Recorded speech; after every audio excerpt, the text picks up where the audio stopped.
بسم اللہ الرحمن الرحیم. ویب سائٹ کریئر کارواں سے میں ہوں خالد ارشاد صوفی اور میرے ساتھ موجود ہے جبران بشیر صاحب, the young motivational speaker, trainer, life coach. اور آج ان کے ساتھ مل کے ہم نے ایک پلان کیا ہے کہ ایک سیریز کی جائے کریکٹر بلڈنگ کے حوالے سے. اور آپ لوگ بہت ساری باتیں سنتے ہیں جو کہ مختلف موضوعات پر آپ کو سوشل میڈیا پر ملتی ہیں, تو ہم نے کہا کہ ایک سیکوینس کے ساتھ ایک سیریز کی جائے اور جس میں نوجوانوں کو رہنمائی دی جائے, ان کو آگے بڑھنے کے لیے کچھ سکھایا جائے. جی جبران صاحب, پہلا بات تو یہ کہ شکریہ. مین اس پروجیکٹ کو آپ ہی لیڈ کریں گے, میں تو بس کوئی سوال جواب آپ سے کر لیا کروں گا. تو آپ نے وقت دیا, پاکستانی موسٹ ویلکم. یوتھ کا بڑا درد سمجھتے ہوئے آپ نے کیا. اچھا, آج جو اس سیریز میں ہم جو بات کریں گے وہ ہے کہ کریکٹر ہے کیا اصل میں, کردار کیا ہے. امپورٹنٹ کویسچن ہے. تو پہلے تو ہم اس کو ڈیفائن کریں گے, پھر اس کی کریکٹر بلڈنگ پہ آئیں گے. جی, اصل میں سر جو کردار یا جو کریکٹر ہے, آج سے کچھ عرصے پہلے میں اس ٹاپک کے اوپر اپنی ٹریننگ میں بات کر رہا تھا. تو میری ایک اسٹوڈنٹ وہ تھوڑی دیر کے بعد میرے پاس آئیں اور انہوں نے میرے سے کہا کہ سر اگر یہ کریکٹر اور یہ کردار کی تعریف ہے نا تو پھر یہ تو بڑا ہی مشکل کام ہے. اچھا. تو میں نے کہا نہیں, یہی سب سے مشکل کام بھی یہی ہے اور سب سے آسان کام بھی یہی ہے, کردار سازی کرنا یا اپنا کردار بنانا. تو وہ جس چیز کو مشکل کہہ رہی تھی وہ اصل میں تھا کیا. کردار یا character is what you are in the dark. یعنی اس کا مطلب یہ ہے کہ کردار وہ ہے جو آپ تنہائی میں ہوتے ہیں, جو آپ اکیلے میں ہوتے ہیں, آئسولیشن میں ہوتے ہیں, جب آپ کے پاس کوئی نہیں ہوتا, جب آپ کو آبزرو کرنے والا کوئی نہیں ہوتا.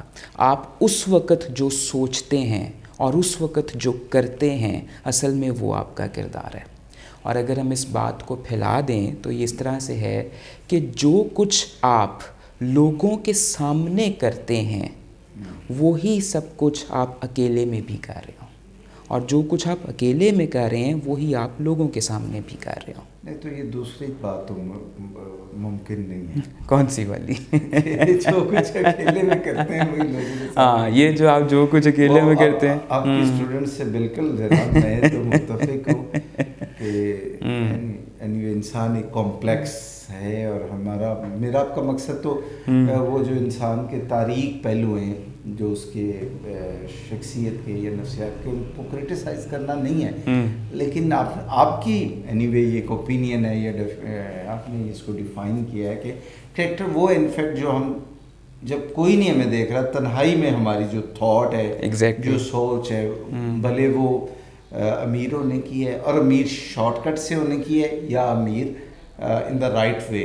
یعنی مثال یہ ہے کہ اگر آپ ایگزامینیشن روم میں بیٹھے ہیں اور وہاں پر سامنے ٹیچر موجود ہے اور آپ ٹیچر کے ڈر سے نقل نہیں کر رہے. جی ہاں, ٹھیک ہے, تو پھر اس کا مطلب یہ ہے کہ آپ لوگوں کے سامنے اور آپ اگر نقل نہیں کر رہے تو یہ آپ کا کردار نہیں ہے. کردار یہ ہے کہ اگر آپ گھر میں بیٹھے ہیں اور آن لائن ایگزام دے رہے ہیں اور آپ تب بھی نقل نہیں کر رہے, یہ آپ کا کردار ہے. یہ کریکٹر ٹھیک ہے.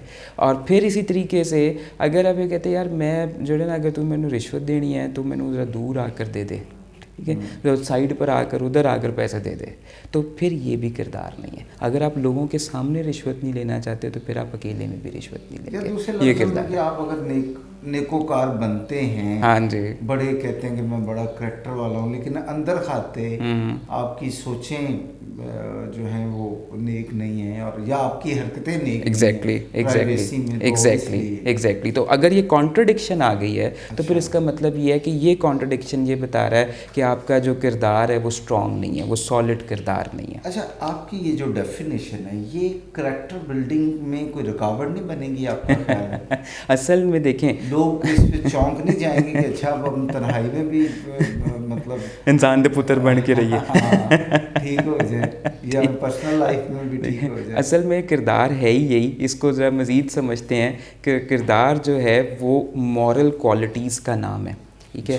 اور جو مورل کوالٹیز ہیں ان کے متعلق یہ کہا جاتا ہے کہ جو ٹیلنٹ ہے نا وہ خدا کی طرف سے گفٹ ہوتا ہے، لیکن جو کریکٹر ہے وہ بائی چوائس ہوتا ہے، ٹھیک ہے.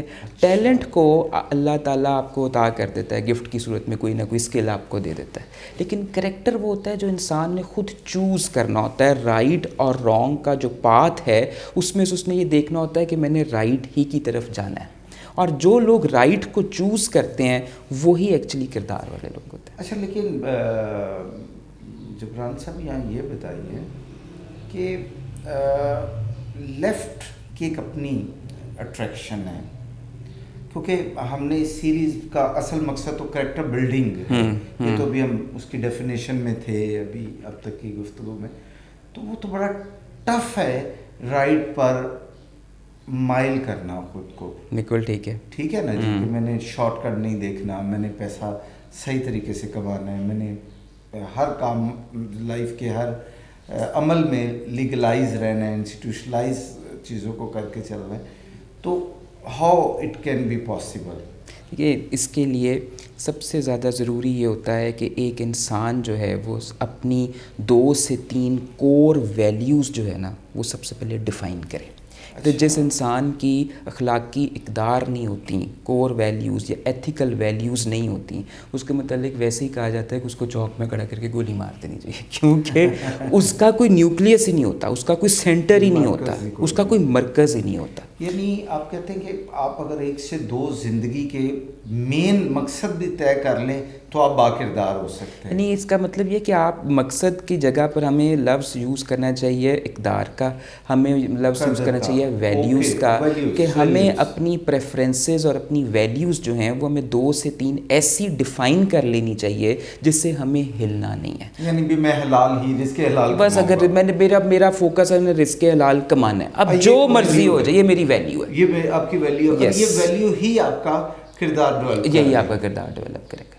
اچھا، تو جو اگر آپ اپنی ویلیوز کے اور خاص طور پہ ایتھیکل ویلیوز کے ارد گرد گھومتے ہیں تو پھر کریکٹر ڈیولپمنٹ انتہائی آسان کام ہے. پھر آپ کو روز اپنے آپ کو سمجھانا نہیں پڑتا کہ میں رائٹ کی طرف جاؤں یا رانگ کی طرف جاؤں. اچھا، اس بات کو ذرا بیان کریں، اس پہ ڈیفائن کریں، کیونکہ میں سمجھتا ہوں کہ اقدار تو میرا خیال ہے ہم سب میں 1 2 4 ہم سارے کیری کرتے ہیں، کوئی نہ کوئی ہم نے اپنے ساتھ اقدار جوڑی ہوتی ہے.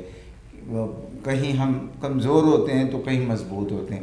اب جہاں ہم مضبوط ہیں اس مضبوطی سے اوور آل پوری مضبوطی کیسے آئے گی؟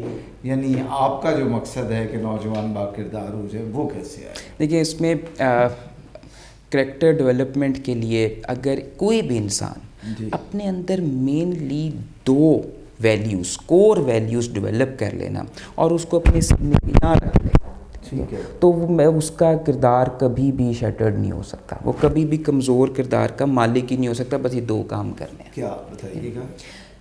پہلی کور ویلیو جو کسی انسان کے اندر ہونی چاہیے، جو اس کی ایتھیکل ویلیو ہونی چاہیے، وہ ہے پازیٹیو انٹینشنس، صاف نیت.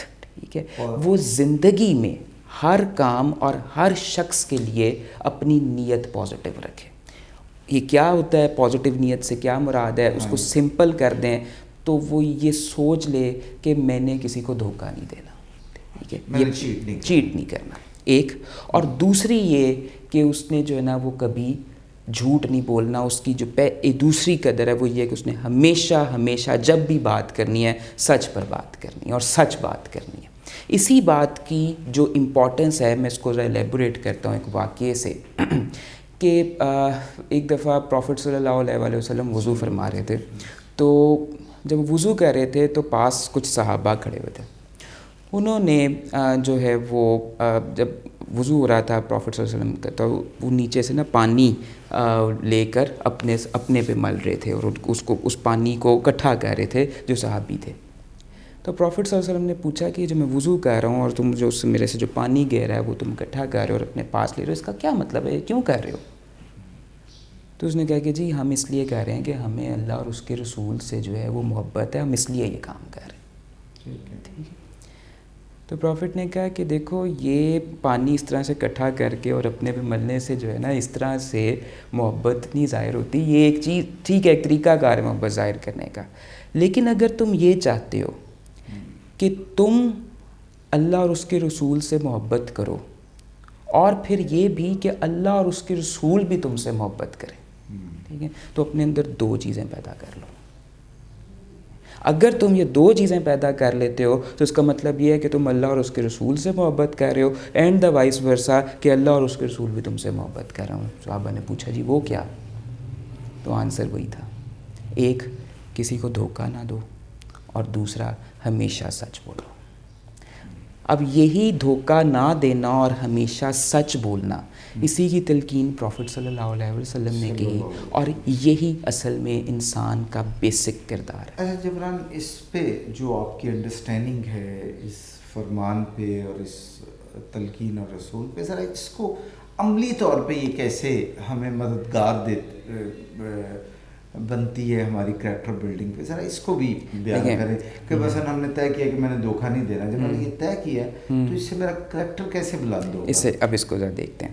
دیکھیں بات یہ ہے کہ سب سے پہلے جب ہم یہ بات کرتے ہیں کہ کسی کو دھوکہ نہیں دینا، یا ہم بات یہ کرتے ہیں کہ اپنی نیت صاف رکھنی ہے، یہ ہماری ویلیو ہونی چاہیے، تو ہمیں سب سے پہلے یہ سمجھنا پڑے گا کہ اس کا مطلب کیا ہے. کہتے ہیں 3 طرح کے لوگ ہوتے ہیں.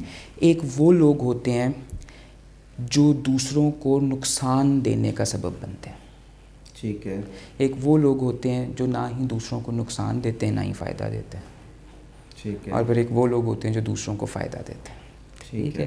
کریکٹر والا شخص وہ ہے جو ایٹ لیسٹ کسی دوسرے کو نقصان نہیں پہنچائے گا، یا نیتاً نقصان نہیں پہنچائے گا. ٹھیک ہے. اور ہمیشہ یہ کوشش کرے گا کہ وہ اپنی ذات سے دوسرے کو فائدہ ہی پہنچا سکے. اگر وہ اس سوچ کے ساتھ چل رہا ہے تو اس کا مطلب ہے وہ پازیٹیو انٹینشن کا مالک ہے، وہ دھوکہ نہ دینے والا شخص ہے. ٹھیک ہے. تو یہ انٹینشن اپنے اندر پیدا کرنی ہے. ٹھیک ہے. ایک بات ہے. اور دوسری بات ہے سچ کی. سچ کے اوپر ہم آتے ہیں تو اس کو میں جوڑتا ہوں خوف کے ساتھ. اچھا. ٹھیک ہے. میں 4-5 سال کا تھا تو میں نے اپنے نانا کے پرس سے کوئی 1 روپیہ اٹھا لیا، اور وہ میں کہیں پہ اٹھا کر سامنے ہمارے کوئی ایک جنرل اسٹور تھا وہاں پر چلا گیا. وہاں سے جا کے میں نے کوئی 3-4 ٹافیاں گولیاں لیں، صبح کا وقت تھا، کھا لیں. اس کے علاوہ کچھ خرید کے اپنی جیب میں بھی رکھ لیں. شام ہو گئی. شام ہوئی تو میری والدہ نے مجھے بلایا، اور ساتھ نانا بھی کھڑے تھے. انہوں نے میرے سے پوچھا کہ یار مجھے یہ بتاؤ کہ تم نے، میری ماں نے پوچھا کہ تم نے نانا کی جیب سے جو ہے وہ 1 روپیہ لیا. تو میں نے تو صاف انکار کر دیا، جھوٹ بول دیا. میں کہا نہیں جی، قسم چکا لو نہیں تھی. اچھا. اب میں تھوڑا گھبرایا ہوا بھی تھا. وہ اصل میں ہوا یہ تھا کہ جب میں پیسے اٹھا رہا تھا تو نانا نے دیکھ لیا ہوا تھا، اور انہوں نے میری ماں کو بتا دیا تھا. خیر اب میں نے تو جھوٹ بول دیا. اس کے بعد ہوا یہ کہ ماں ہوتی ہے، اس نے جب دیکھا جیب میں سائڈوں پہ ادھر ٹافیاں بھری ہوئی تھیں، تو انہوں نے کہا پھر یہ کہاں سے آئی ہیں؟ اب کیا کرتا؟ اب خوف مزید بڑھ گیا، اور اب ایک اور جھوٹ بولا کہ جی وہ سامنے والی جو ہمسائی ہیں نا ہماری، وہ اپنے بچوں کو ٹافیاں لے کر دے رہی تھیں تو انہوں نے مجھے بھی لے دی. دوسرا جھوٹ ہو گیا. انہوں نے کہا جی اب جو ہے نا وہ اس ہمسائی کو بلا لو. تو نانا نے ہمسائی کو بلا لیا. ہمسائی سے آ گئیں. ان سے کہا جی ہاں جی آپ نے اس کو ٹافیاں لے کر دی. انہوں نے کہا جی نہیں، گالی موک گئی. ٹھیک ہوا کہ اس کے بعد تو جو ہونا تھا وہ تو ہوا، پینٹی شینٹی جو پڑھنی تھی وہ تو پڑھی. لیکن خیر نانا نے مجھے کچھ نہیں کہا، لیکن انہوں نے مجھے بلا لیا اپنے کمرے میں رات کو، اور انہوں نے میرے سے کہا کہ بیٹا تم نے ایک بات نوٹ کی ہے. اب میں بچہ تھا، مجھے کیا نوٹ کرنا تھا، لیکن انہوں نے بھی مجھے سمجھایا. انہوں نے کہا کہ جب تم نے پہلا جھوٹ بولا کہ میں نے پیسے نہیں اٹھائے تو تمہارے چہرے پہ کچھ خوف تھا. پھر جب تم سے ٹافیاں پکڑی گئیں تو تمہارے چہرے پر دوسرا خوف تھا، خوف باڑا تھا. اور پھر جب تم نے ہمسائی کا نام لیا کہ اس نے دی ہے تو اس سے تمہارے چہرے پر مزید خوف پیدا ہو گیا. اور پھر یہ 3 خوف کے بعد چوتھی چیز کیا ہوئی کہ جب پتہ لگ گیا کہ تم نے جھوٹ بولا تو تمہارے چہرے پہ شرمندگی بھی آئی. اگر تم نے پہلے ہی جھوٹ نہ بولا ہوتا تو تمہارے اوپر کسی انسان کا کوئی خوف بھی نہ ہوتا، اور تمہیں کسی قسم کی کوئی شرمندگی بھی نہ ہوتی. تو کریکٹر والے جو لوگ ہوتے ہیں نا، ان کا مجھے پھر یہ سمجھ میں آیا کہ جو کریکٹر والے لوگ ہوتے ہیں وہ زندگی میں پھر کسی سے نہیں ڈرتے. ان کے اوپر انسانوں کا جو خوف ہے وہ ختم ہو جاتا ہے. نہیں لیکن اس کی بھی آپ نے جو بتایا پہلا درجہ کہ انہوں نے کسی انسان کو نقصان نہیں پہنچایا ہوتا, کسی کی مطلب پیٹھ پہ پیچھے کہتے ہیں نا چھرا نہیں گھونپا ہوتا. ہاں جی ٹھیک ہے. تو پھر اوبیسلی پھر وہ سچ بھی بول لیتے ہیں, پھر وہ پر اعتماد بھی ہوتے ہیں. ایگزیکٹلی. یعنی دو کام کریں کہ ایک تو کسی کے خلاف آپ سازش نہ کریں, تکلیف جب آپ کسی کے خلاف سازش نہیں نہ کریں گے تو پھر آپ سچ بھی بول لیں گے, تو پھر آپ سچ بھی بول لیں گے. اور جب آپ یا اس کو الٹ بھی کر لیں, جب آپ نے طے کر لیا کہ آپ نے سچ بولنا ہے تو پھر آپ کسی کے خلاف سازش نہیں کریں گے, کسی کے خلاف سازش نہیں کریں گے یا کسی کو نقصان نہیں پہنچائیں گے. ایگزیکٹلی. تو ہماری آج کی جو ہے اس کا حاصل یہی ہے کہ اپنا جو کردار ہے اس کو سچ پر اور صاف نیت کے اوپر جب مبنی رکھیں, یہی کردار ہے. اور اسی طریقے سے جیسے آپ تنہائی میں ہیں ویسے ہی ساروں کے سامنے ہوں, یہی کردار ہے. بہت شکریہ جی, آپ نے جبران بشیر صاحب کی گفتگو سنی. یوں نیکسٹ ویڈیو میں ہم اسی طرح بڑے سادہ سے طریقے سے اپنے طور پہ کوشش کریں گے کہ آپ کی رہنمائی کے لیے کچھ مزید لے کر آئیں. اجازت دیجیے گا. اللہ حافظ.